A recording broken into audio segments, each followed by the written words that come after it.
ఈ గొప్పకి చేరడానికి కదా నేను వచ్చింది. ఓ ఆడపిల్ల జీవితాన్ని రక్షించడానికి నువ్వే మర్యాదగా తోకమించుకుని వెళ్ళిపో, లేదా చచ్చిపోతావు. ఎప్పుడు టైం లేదని వెళ్ళిపోతున్నా. మళ్ళీ వస్తా, నీ అంతూ నాకంటూ చూస్తా. ఓరా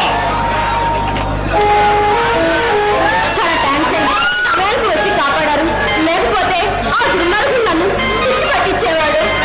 మాధురి, ఇందులో నేను చేస్తుంది దీనికి థ్యాంక్స్ చెప్పాల్సిన అవసరం లేదు. అయినా ఐఎమ్ సారీ అండి, ఆ రోజు మీతో అలా ప్రవర్తించినందుకు నన్ను క్షమించండి. మాధురి, అండి అని నన్ను దూరం చేయొద్దు. ఆర్య అంటే చాలు. అలాగే ఆర్య. ఇప్పుడు నువ్వు ఎవరి కోసం ఎదురు చూస్తున్నావా? నా ఫ్రెండ్ వస్తానంటే ఇలా ఎదురు చూస్తున్నాను. ఎవరు?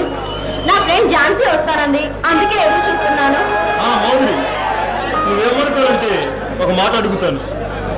దీంట్లో అనుకోవడానికి ఏముంది ఆర్య, అడగండి. ఏం లేదు మాధురి, నువ్వేమన్నా ప్రేమించాలని చెప్పావు.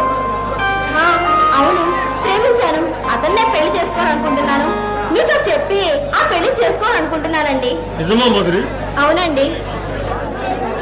మాధురి,